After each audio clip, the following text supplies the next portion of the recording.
Hi everyone, it's me again, Lungi. I work for the Young Women for Life movement, and today I'm having tea with my sister Sophia, who also work as a member of the Young Women for Life movement. And we are here again with the interview for the Development Action Plan. In this interview, Sophia, as you know, Young Women for Life movement, its establishment, who established it, and everything. So I'm not going to go all through the introduction of the organization itself. But here we are today, Sophia, again with the challenge or the social ills that is affecting us as the community, affecting our young children, affecting us, the youth itself for the future. Today we are having this research based on the underage drinking.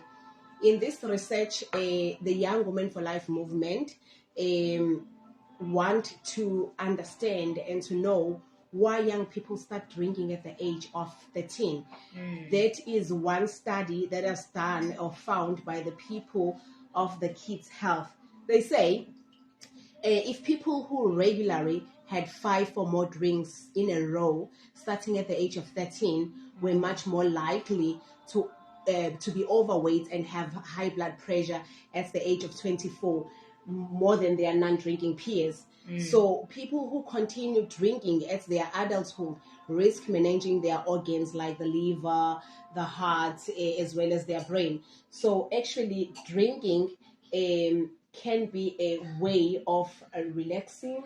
Other people say it's a way of socializing. We all know that it's legally sociable.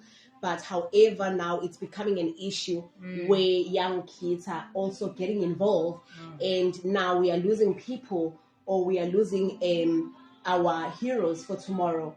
So, Sophia, according to the government, he says there's a number of factors that influence young kids to be engaged. One of them would be the bad role models for parents, as they lack parental skills. We all know, especially during the season that we were in, thank God it's over, festive season, young kids were drinking freely on the streets. Other parents say it's okay for them to drink. It's becoming fashionably norm.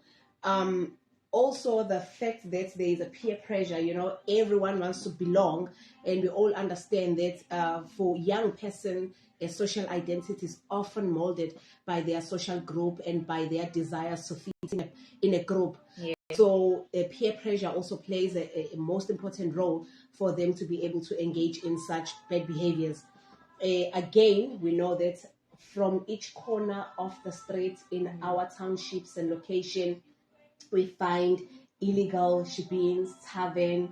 Alcohol is easy accessible, and some of these taverns and shebeens are not enforcing the rules and the rules and regulations that they need to follow according to the Alcohol Liquor Board.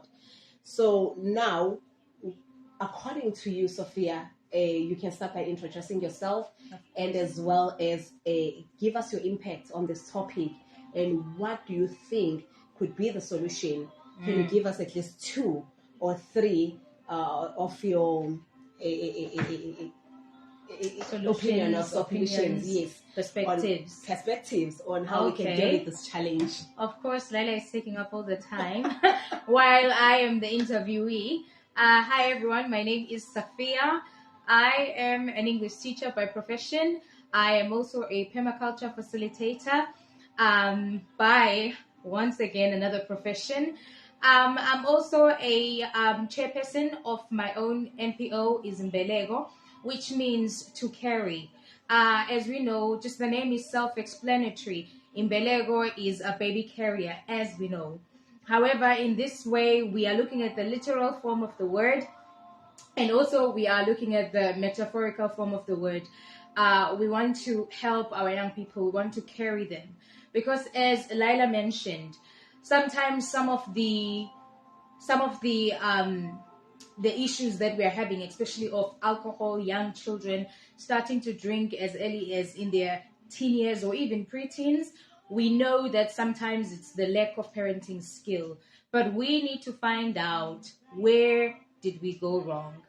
I'm all about finding out the gap. Where did we go wrong? Where did parents go wrong? I personally, I'm just 27, not yet a mother, but I have raised three of my cousins and my niece and my nephew. So I know a lot about parenting. I'll say yes. Of course. Yes, and I'm a very strict parent for someone my age. I'm very, very strict.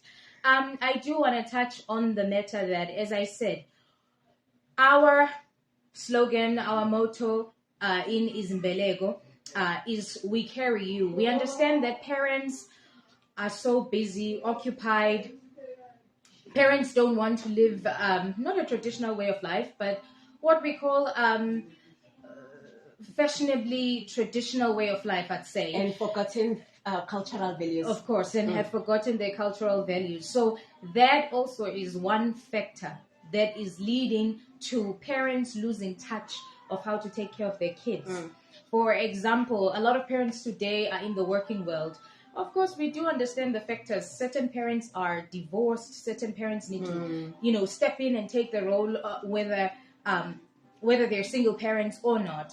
However, because today parents are working a lot, yes, they are trying by all means. For example, the whole thing of having nannies, of having caregivers for their children, it's really good. However, you cannot let someone else parent your child. Exactly. And you're getting back from work so late. You barely spend time with your own children. You don't really know what's going on in their minds. We don't know how our children are maturing, Yeah. And at the same time, we're giving them, as parents are giving their children, mature all you want, and then at the end they act blank when certain things happen in their children's life. For example, the whole technology, the advancement of technology is really good. It's very helpful.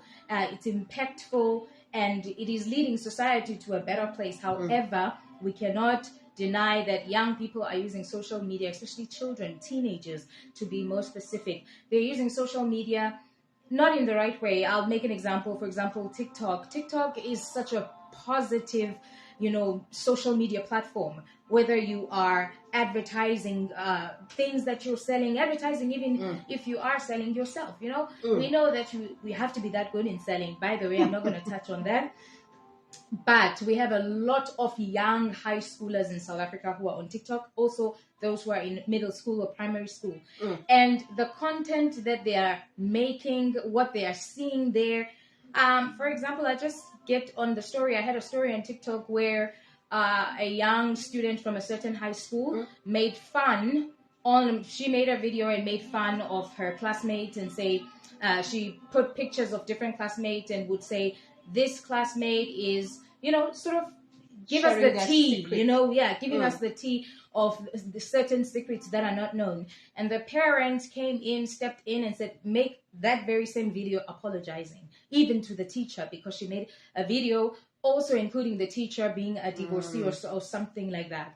So you're understanding that parents were the one who gave the children, parents are the one who give children phones in the first place. I understand they're giving phones maybe with a certain intention. South Africa is becoming very modern today. We have our children taking public transportation. We need to call them. We need to know what's going on. But what are you giving your child a smartphone, latest phone for? Sophia, to catch you on that is also another influence, or that is also another factor that influence our kids. It's also part of the influences that government is saying. The social media platform as well as the advertisement outlets are also playing a role also making our kids feel that alcohol has to be something which can be done freely, openly. It's cool, it looks nice. Of course, as I said, advertisement, the media on its own plays such a huge role in this as well.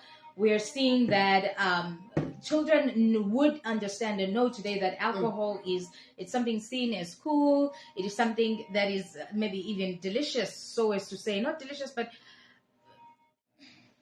Yes, welcome back after a short break. I feel like I'm in a podcast, you know. Except that we are on a video.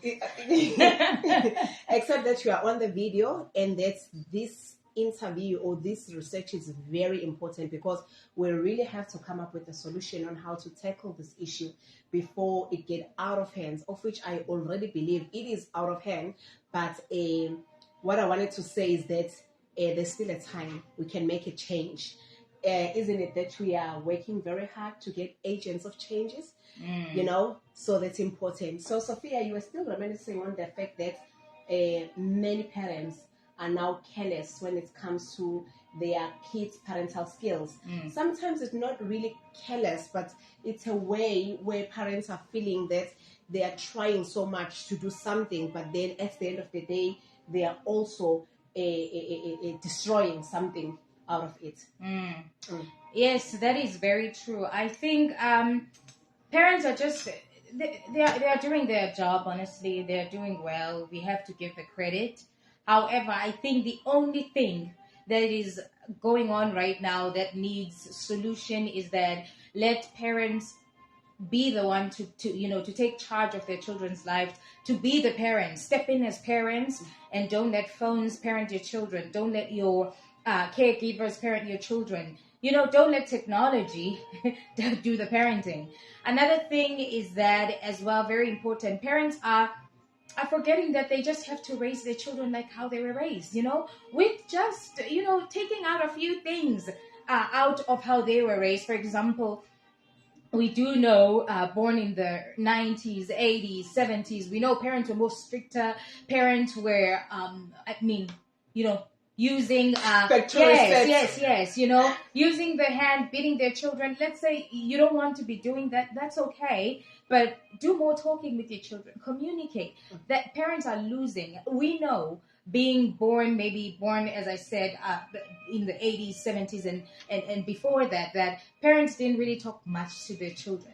But now add those things that in your head you're telling yourself that it's modern. It's a modern way of life to communicate with your children, but don't let how you were raised. That's very important, because we've become whom we've become because of how we were raised. True. We had no phones. We played outside. We got dirty. Our children need that. When we were in our teen years, we understood certain things without having to be told of what they are, because we were so active. Honestly, if you look at it, a long time ago, parents didn't even talk that much, but the gestures and facial expressions said so much. I'm not saying we should be like that, give our children the side eye, but I'm saying that it's the same things. We have to parent our children the traditional way of life. Let them play, let them, develop. Playing is not just playing and getting dirty. It's developing a lot of skills in our children, a lot of artistic skills, a lot of extra moral activities. And that's another second point as well. In South Africa, to be more specific, because the research is for South Africa and even Africa at large, children don't have extra moral activity. They don't have anything to do after school. We're just saying do chores. And today, it was better in our days doing chores, and going to play. Today, they don't even do chores. They've got someone who does that at home. They've got a helper at home. If they've got a helper at home, they're coming back from school, what are they going to do? They're going to be on their phones, That's where they discover. I think it's really important. Also for parents, one more thing. Just like how I think a lot of parents in South Africa, they're not advanced. And I'm not going to say this as to be biased, but working in the online world, when you search things up, you have pop-up things that show pornography or pornographic videos. Yes. You're raising a teenager. Don't you think they're going to want to explore? You're having alcohol, all of those things. That's why I'm saying don't give them phones, Just have a PC at home and let them monitor how they use it. That's another thing as well. Yeah, that's just my opinion. And some of the things, just getting into a little bit into the solutions of that. As I said that, I'm a permaculture facilitator, and also I am the chairperson of Sphumelele. Yes, so it is very important, as I said, we carry your children. So we're there to parent your children. I'm not saying that parents I have given up or are not doing their best, but we're there to sort of take you back to how we grew up and just adding a few touches and element of this technology and modern way of life, but living out the things that weren't good back then. So I think it is important. Some of the solutions I'd say is that communicate. Communication, it's very important. It's very important. And it is just you developing. Parents don't communicate with themselves. That's the problem. How are they going to communicate with a 13-year-old? We as parents, I'm going to stand in as a parent today also, just to be more versatile. We as parents, we don't know ourselves. We live our whole lives not finding out, not discovering who we are. So it's so difficult for us to communicate with our children who, if you get my point. So I think it is important that we, stretch out the whole idea of extra activities after school. Keep our children occupied with things that are going to develop their brain, train their brain. Actually, as I say, train your brain. It's one of the modules that I teach in our permaculture classes, that you need to train your brain to to get started on whatever you're doing. So our children need their brain to be trained. They need to know more about the world, to be opened and know so much. And also I think one thing is, as I said, I'd always say this, permaculture will always be one of the solutions, to children. Look at a lot of young girls from the age of 13. Let's teach them how important and how sacred the body is. Let's teach them more about the human anatomy of the body, so that they can understand that if I am intoxicating myself or smoking, what am I doing exactly to my body? Sophia. That's another thing which is very important. So those are some of the things that we also teach. Get to know what happens through your body. I mean, in our classes, we learned in life science, natural science. We learned that it was so embarrassing to look at the boy's private part or yourself. But today you have to teach your children all about those things, so that they know how important their bodies are. If they value their bodies, they're not going to want to themselves. Exactly. So permaculture plays a huge role. As I say, permaculture is not just about farming or a different approach or method of farming, but it is a way of life. A way of life, true.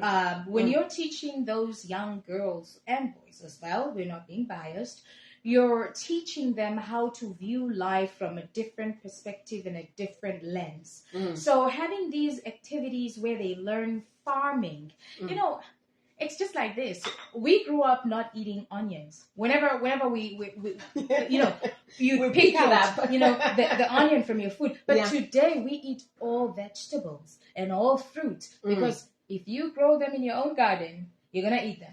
Of course. It's true. I'm seeing this also with children that we're raising. They're not picky eaters like how we were. So permaculture plays a huge role in grooming their minds and opening their minds to the world, and also letting them understand what is out there for them. Because we're not just going to now give them false hope or teach them. Also show them the opportunity, that lays, that comes with what they're learning. So permaculture also comes as a rescue. We know that a lot of families are in South Africa and in Africa. Insecure. They are food, they're not food secured, and at the same time they are under the poverty line. So if their teenager has a garden at home, it starts feeding the family. They start selling, So there's so much more, that it creates income as well. It creates entrepreneurs. Exactly. That's what we're building. We're not building people who are going to be sustainability. We're not creating people who are going to be salarymen, but people who are going to be the one to pay salaries to their workers. That's another thing. Wow, that's excellent.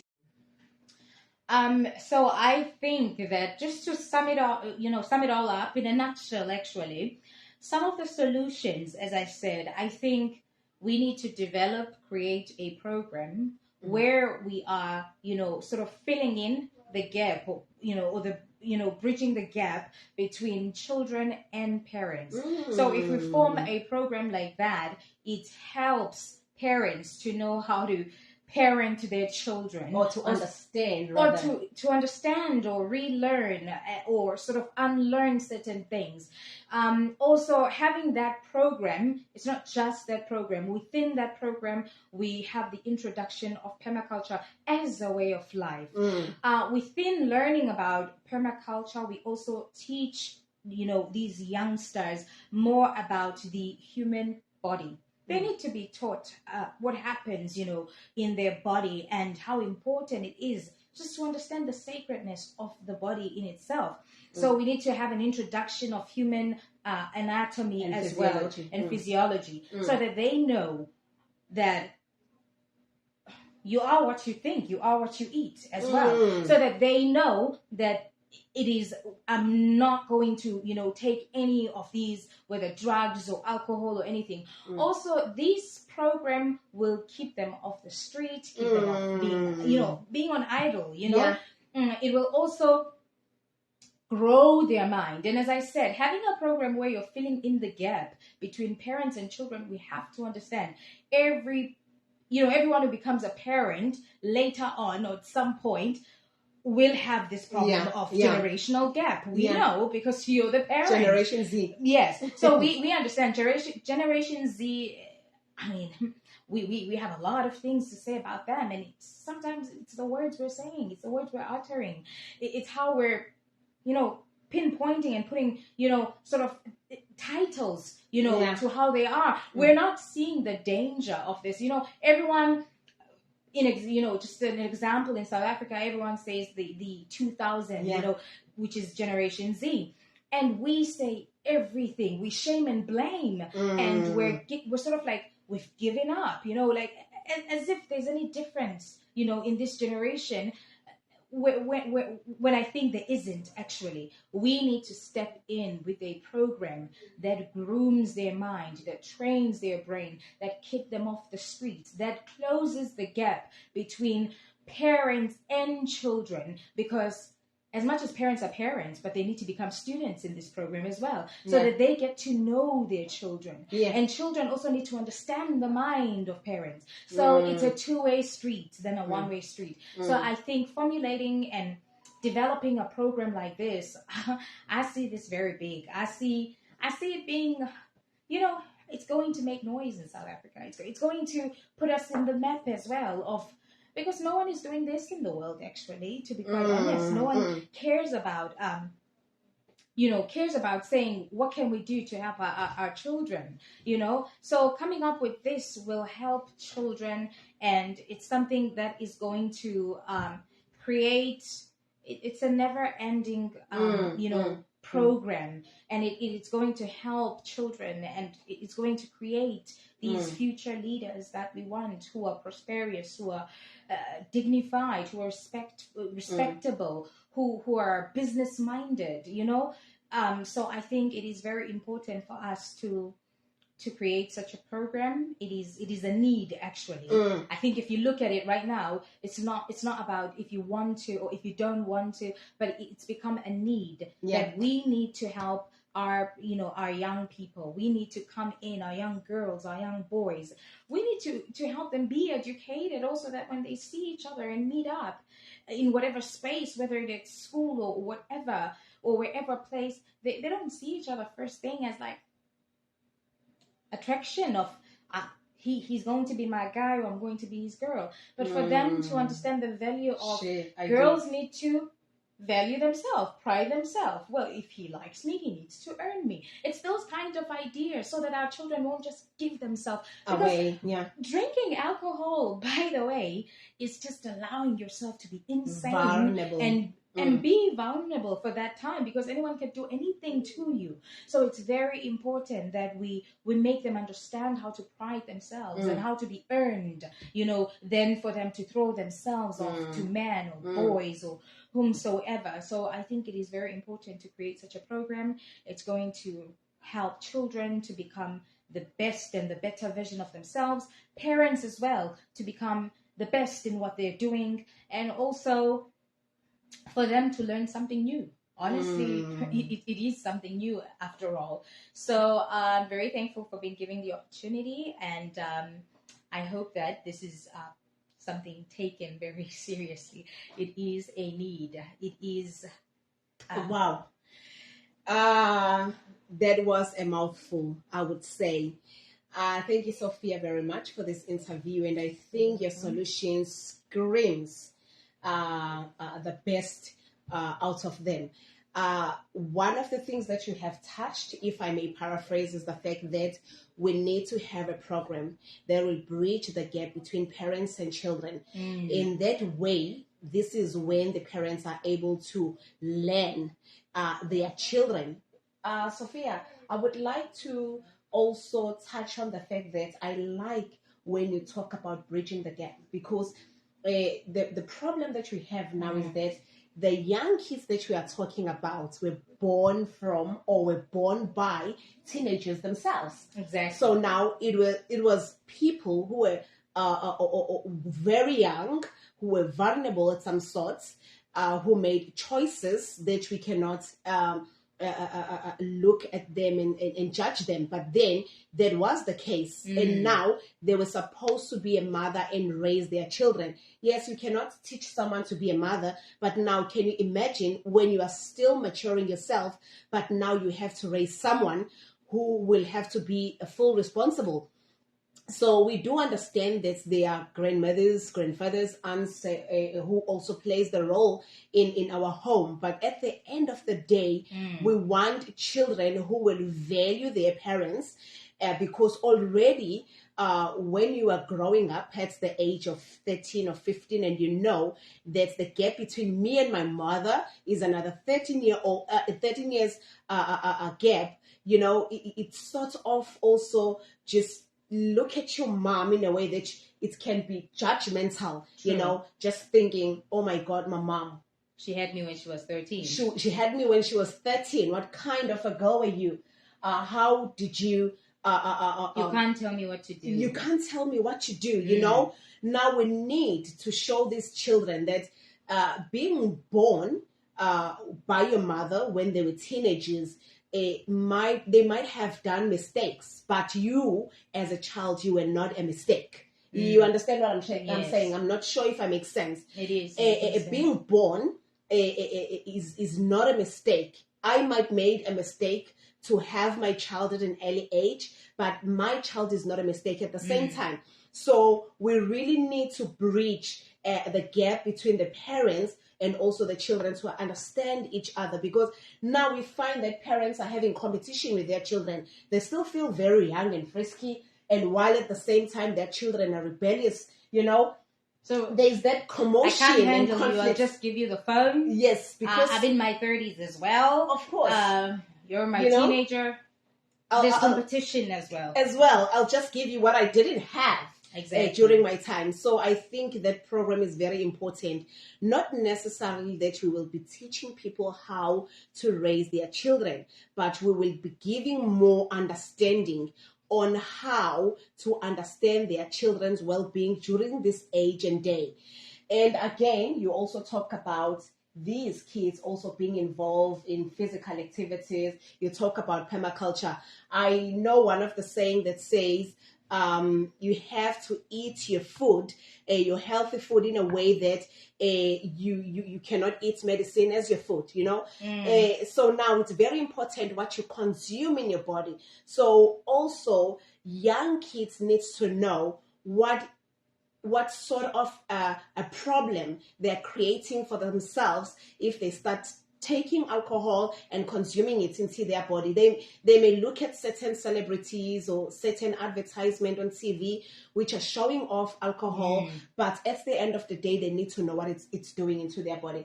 So this program which will also be teaching them the importance of how to take care of themselves, will be very important. So thank you so much, Sophia. You have done such a wonderful job. It's time for me to say